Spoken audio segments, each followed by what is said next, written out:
Quand tu vois un tout petit paille, un criminel. Un criminel. Il faut se méfier de Tutsi. Un criminel. Il faut se méfier. Quand il est en position de faiblesse, il peut dormir pendant 6 mois sous ton lit. Quand il va en position de force.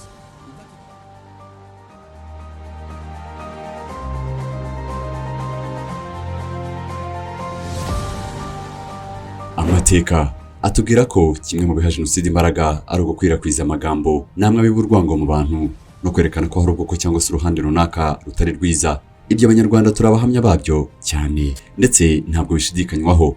Nyemerera dusubire inyuma cyane maze twibuke imvugo z'urwango zagiye zivugwa n'abafatwaga nk'abantu bakomeye kandi b'abanyabwenge bahambaye hari imbere gato yo ku Jenoside yakorewe Abatutsi ba umwaka w'1994. Nubwo ari benshi ariko reka nkubaze, waba wibuka ijambo Lewo Mugesera yavugiye ku Kabaya umwaka w'1992? Ibi mbibabwiye mu manyakuri nk'uko byanditse mu Ivanjiri, igihe muzemera ko inzoka iza kubarya mukayireka ikabagumamo ntimugira.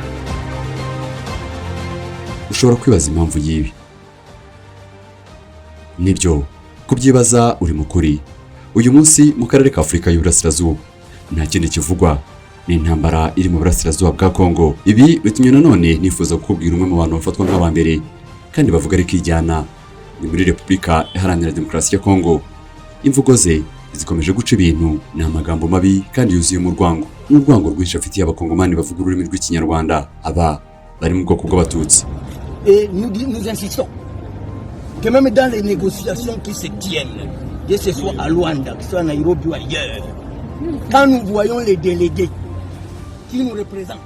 Ushobora kuba utamuzi, yitwa Justin Bitakwira. Tariki ya 28 ukwezi kwa kabiri umwaka wa 2025, umutwe witwaje ntwaro wa M23 urwanya ubutegetsi bwa Repubulika ya Demokarasi ya Kongo binyuze mu muyobozi wayo Bisimwa. Icyo gihe yavuze ko umubare w'abapfiriye mu gitero cy'iterabwoba leta ya Repubulika ya Demokarasi ya Kongo yagabye ku baturage bari bitabiriye inama yari yateguwe n'ihuriro AFC M23. Aba bari bateraniye mu mbuga nini yo mu mujyi wa Bukavu ari tariki 27 ukwezi kwa kabiri uyu mwaka wa 2025. Bavuze ko ageze kuri 15 abandi 70 bagakomereka. Ako kanya umuvugizi w'uyu mutwe mu rwego rwa politiki Lawrence Kanyuka yahise anenga intumwa yihariye y'umunyamabanga mukuru w'umuryango w'abibumbye ni muri Repubulika ya Demokarasi ya Kongo Bitakwira. Yavuze ko itigeze yamagana iki gitero. Icyo gihe yongeyeho ko uguceceka kwa Bitakwira ku gitero abasivili bagabweho i Bukavu bitakwihanganirwa mu gihe abaterabwoba n'umufatanyabikorwa wabo barimo na Justin Bitakwira bica bene gihugu bagenzi babo muri Uvira,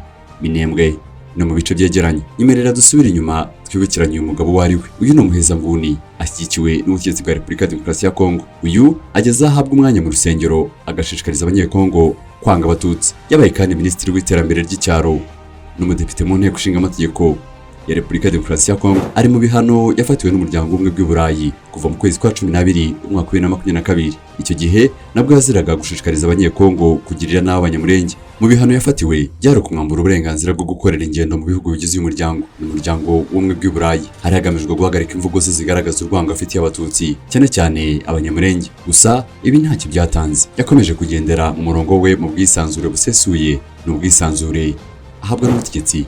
Urugero, nyuma y'umwaka umwe gusa ni ukuvuga tariki 24 ukwezi kwa 12 umwaka wa 2023, uyu Justin Bitakwira yahawe ijambo mu rusengero rwa Pentecote ni muri Murongwe. Uru ruherereye muri teritwari ya Uvira mu ntara ya Kivu y'Amajyepfo, maze atanga inyigisho mbi. Zimwe muri izo nyigisho yagaragaje ko Umututsi ari mubi. Icyo gihe yaravuze ati, nubona Umututsi uzamenye ko ari umunyabyaha. Iyo nta mbaraga afite yabasha kuryama munsi y'igitanda cyawe mu mezi 6. Iyo afite imbaraga yakubwira ko atakubonye niyo yaba yararyamye ku gitanda cyawe mu mezi 6. Quand tu vois un tout paille, un criminel. Un criminel. Il faut se méfier de Tutsi. Un criminel. Il faut se méfier. Quand il est en position de faiblesse, il peut dormir pendant 6 mois sous ton lit. Quand il va en position de force, il va te dire qu'il ne t'a jamais vu. Pourtant, il a dormi 6 mois sous ton lit. Je me pose toujours la question, est-ce que leur créateur, c'est pas celui qui a créé le diable?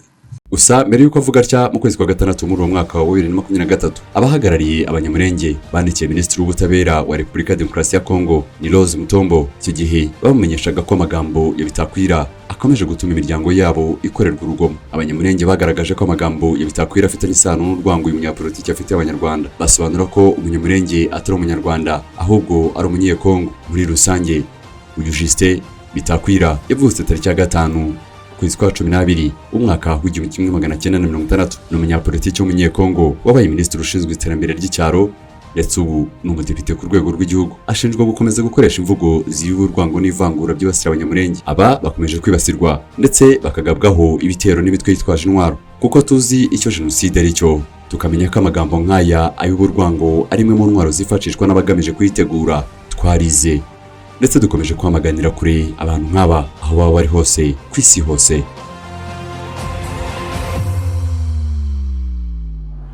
Secret memory. Keep the memory.